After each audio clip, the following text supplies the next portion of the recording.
Welcome to Within the Frame, where we bring the most pressing issues across the globe into focus. I'm Kim Mok-yeon.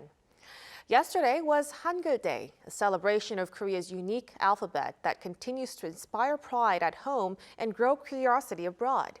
And lately, that influence seems clearer than ever. Across the UK and beyond, more young people are learning to Hangul, drawn by the creativity, music, and storytelling behind the Korean wave. At Oxford University, that momentum has turned into action. A research team there is working with universities in South Korea and Indonesia to expand Korean language education worldwide, developing new curricula, training teachers, and creating textbooks that blend language with culture. As Hangul connects classrooms across continents, tonight we explore how the Korean wave is evolving into a global learning movement. For a deeper discussion on this, we connect to Professor Ji-eun Kier of the University of Oxford. A big welcome. Good morning. Good evening. Good morning to you. Thank you for joining us. So, Professor, let's begin with the big picture first. So, while interest in foreign language is generally declining in the UK, we're seeing more and more students choosing to study the Korean language called Hangul. Could you tell us how strong is this Korean language boom across Britain? Yeah, I think it's growing very rapidly. Yesterday was Hangul Day, so I celebrate Hangul. I mean, I'm doing every year some event, but Hangul event. Yesterday, we had the Korean language Hangul event with K-pop Demon Hunters. So we learn Hangul through K-pop Demon Hunters, and there are so many people came, and age group young 5-year-old came and learned Hangul. We sang the song together. So I think a huge interest, and I think it's just beginning. It's not like the end or we met at the peak, but I feel like it's just beginning. Right. So it seems like quite a change. A lot of visitors came in regardless of age.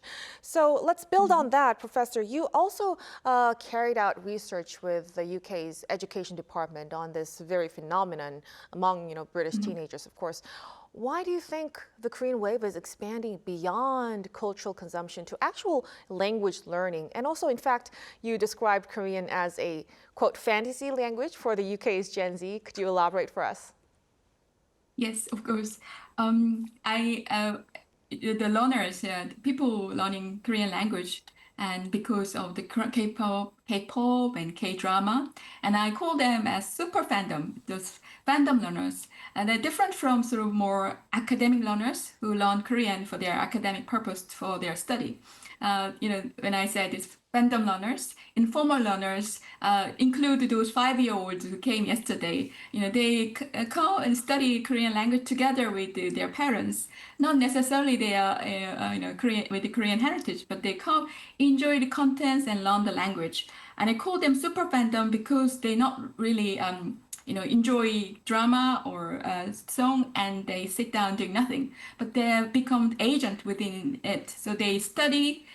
They want to speak like the characters they see in K-pop Demon Hunters. So that's why they want to study Korean. They want to eat like them. We ate kimbap yesterday, so they want to eat like them, and they want to engage and participate in the culture. But at the center also, they want to speak like them. Maybe I can give you one example. A couple of years ago, the BTS Jimin had a song "Christmas Love," where it has a word "sobok sobok." Perhaps for if it were just for textbook or we're learning Korean language, it's very hard to translate, and I don't know how to help them to learn the language. But the fandom learners, super fandom learners, they engage in terms of learning the meaning of sobok sobok, which nobody really intended, but the fandom actively engaged learning experience. And again, like director Bong Joon-ho said some years ago about very famous 1-inch tall barrier, which shows the difference between also Korean language and European language. European schools, British schools, very used to learn French, German, Spanish, but why Korean? That was the question that DFE, Department of Education, had. I think that the difference between Korean and the rest European language, the difference actually, I think, sparked curiosity. Why is it so different? And also they watch drama and the other things. So actually that difference create the sparked curiosity and made them to study the language. And they keep, I think that is the reason why they engage in Korean language learning. Right. So the power of Korean content, it's really bringing a lot of people to learn the language itself as well. Now, speaking of which, let's turn to the Oxford University itself. So last year, the Oxford Language Center officially adopted Korean language Hangul as its 12th foreign language course.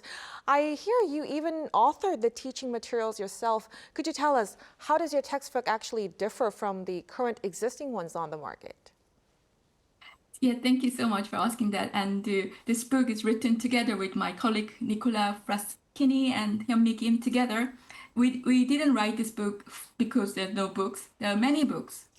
But as I said in the beginning, perhaps we are kind of more focused on academic learners who are learning Korean for their academic purpose. But the huge, those fandom-driven learners, informal learners, they learn by themselves, and from every initial perspective, they don't really have any connection with Korean. But this Korean culture really inspired them to learn the language. But often, I think the books, learning materials, are very much academic learner focused rather than those fandom learner perspective. So we create this book so that those people who are just interested in Korean culture can start the journey. It's based on the storytelling, going through the Seoul and different parts of Korea. So they kind of can use this book as almost their Seoul guide, their Korean guide, but can pick up the language that is used in real life rather than kind of more textbook language. And often also the problem is when we think about Korean language, teaching Korean language, we can think Korean, teach Korean from Korean perspective. But again, my real focus is the fandom. So our focus was fandom learners. How can we inspire those super fandom learners and help them to maintain their language learning journey? That was my purpose. So perhaps this is different from many other books. And I really wanted, for example, those 5-year and her parents to be able to engage and to learn and make the journey. That was our dream, our mission. Wow, it's very impressive, writing your own textbook. It must have been a very big challenge, but a very necessary material indeed for global learners as well. Now, speaking of the classroom, Professor, how have students been responding? We are also curious of their responses. What aspects of, Korean do they find most exciting and also most challenging as well? Thank you. So Korean has been considered as most difficult languages because there's pragmatic complexity. Of course, other Asian languages have a pragmatic complexity too, but Korean is notorious because there are, for example, so many address terms. In English, it's so easy, you can pick up the names or even second person pronoun, you can use it. But in Korean, there's different ways in which to address people, different endings, politeness, and so on. It's very it's challenging. But what I find really interesting is those challenging part, which you cannot easily teach in the classroom. Learners pick those things up because they watch Korean drama. When you watch Korean drama, the first thing they notice that, okay, Koreans don't call each other the first name. There are different ways in which to address people. And this is why people start using address terms like oppa, 언니, 누나, and all different address terms. And they learn it. And the best way of language learning is not like learn through textbook or, grammar based, but immersive learning, embedded learning. So you don't really feel like you're learning the language, but you live in, and then you kind of pick up the words and expressions, and they'll stay forever. And this, in a way, what we see is that the global audience, by watching Korean drama, learning Korean language, the most challenging, difficult part becomes most interesting part. They really, so I think the Korean language learning had a different turn, and they're picking up and they learn, enjoying it. But probably the challenging part for those super fandom learners of all age group is that, again, most of the ways in which we teach language, very much like academic learner based. So for these fandom learners, they want to engage and they want to go on, but for difficulties, hard to maintain because there's lack of sort of the materials or assessment tools that could be targeted for those fandom learners. They want to go on and first step and second step and so on. But most of the ways in which the Korean language is taught or assessed are more academic learner oriented. So I think we need to broaden out this through and cater more for those fandom language learners. And but if I kind of answer your question again, like the most challenging part, which is pragmatic complexity, somehow taught by Korean drama. So we are seeing very different stage in Korean language learning teaching as of now. Right. So it looks like, we need some more ways to, continue to educate these people through different methods, of course, of teaching the Korean language. Now, speaking of which, since last year, we hear you were working with the universities in Korea and abroad on the globalization of Korean language education project. Where does that initiative stand at the moment, Professor? This year, we are publishing research on how Korean is perceived by young people, young global learners. But I believe what is most urgent right now is also, of course, teaching Korean in many different places, and actually they're ready to learn.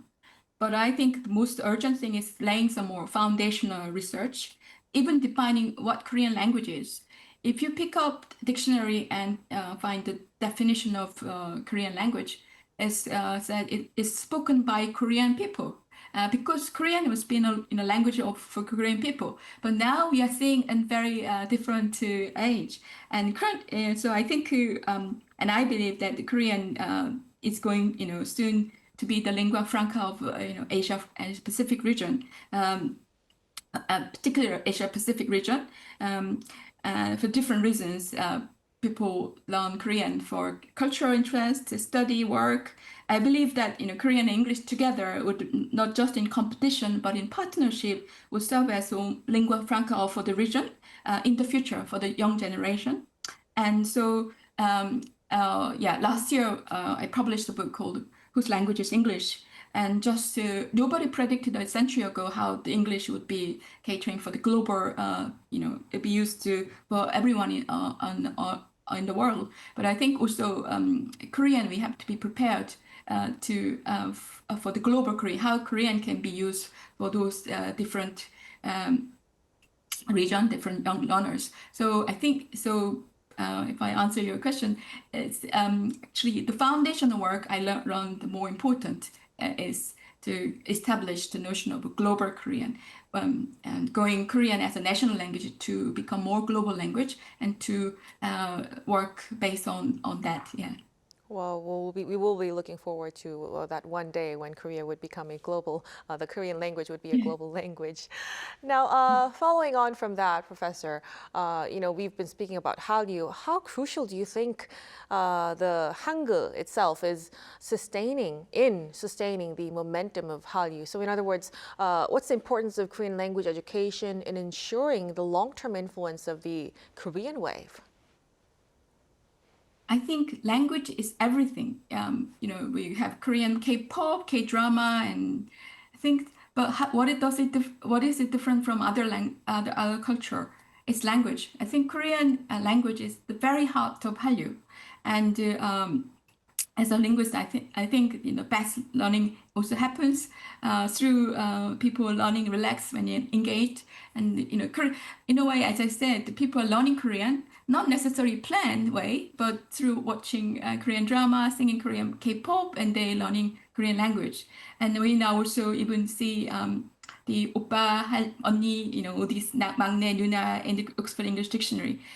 These are also the words that they learned through drama.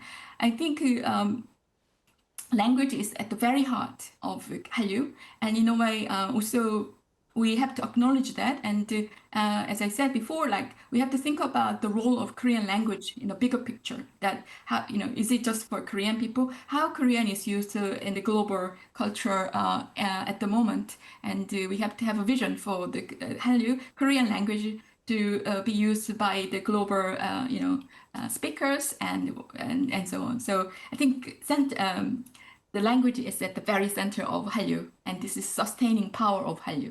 Right, a very important message. Language is the backbone of cultural continuity, and it keeps the Korean wave meaningful as well. Now, Professor, let's also touch upon another unique aspect of your work. You're also a Korean consultant for the Oxford English Dictionary. We're very familiar with that.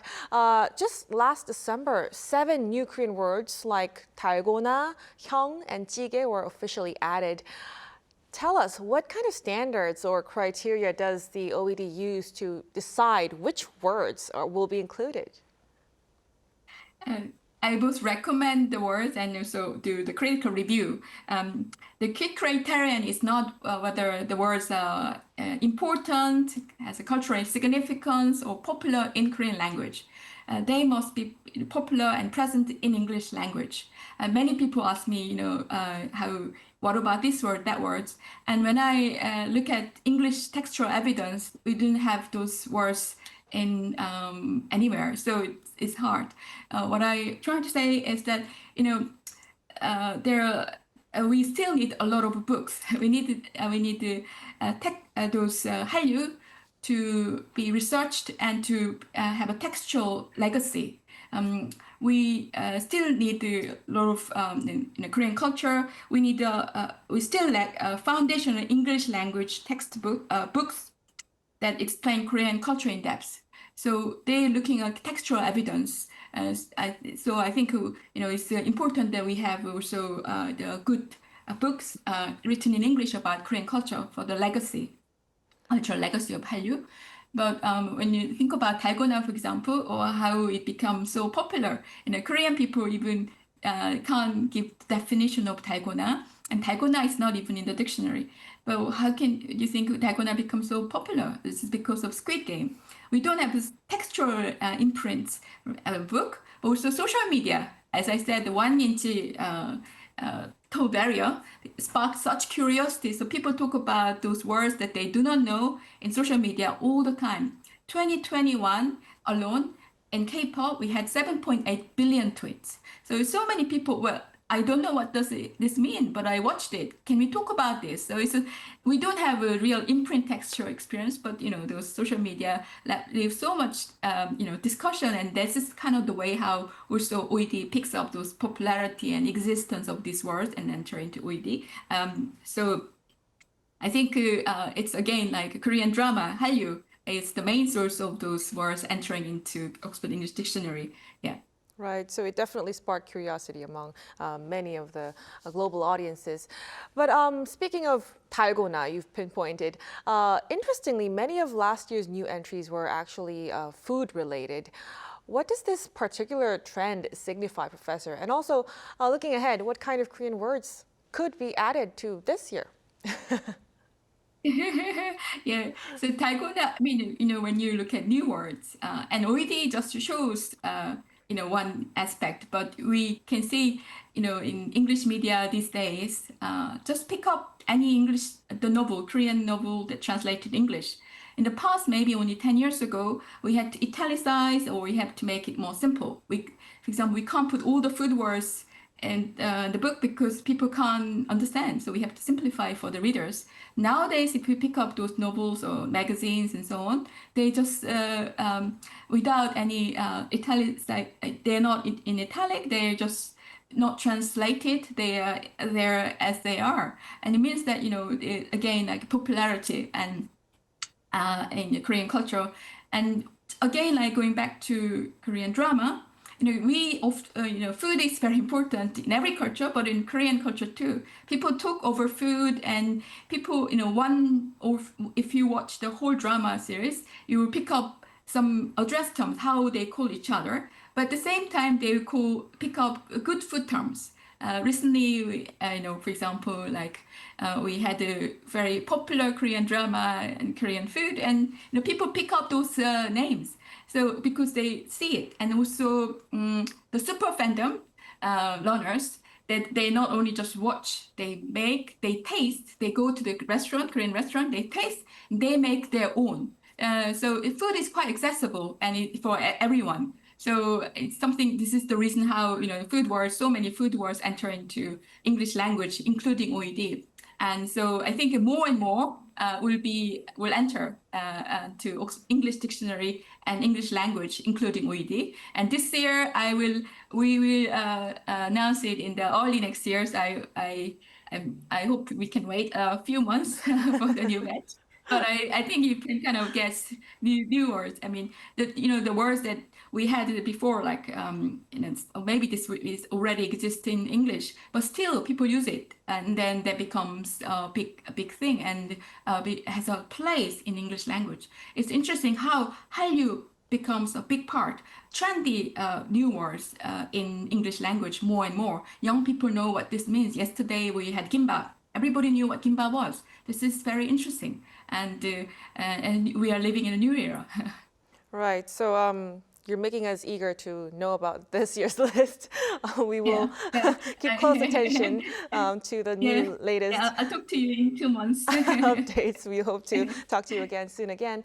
But finally, Professor, before we let you go, looking at the big picture, could you tell us what kind of further efforts are needed to ensure that today's interest in the Korean language and also Hallyu would lead to a deeper engagement in Korean studies? Hallyu is a Korean wave. It is a wave, but for it to become not a bubble, sorry, it can easily become a bubble, but it has to become a lasting current. We don't want this momentum to disappear like bubble. We want to, it become a lasting current. And in order to do that, we need to invest this deeper root. Great performance is great, like K-pop Demon Hunters, all the animation, so much attraction.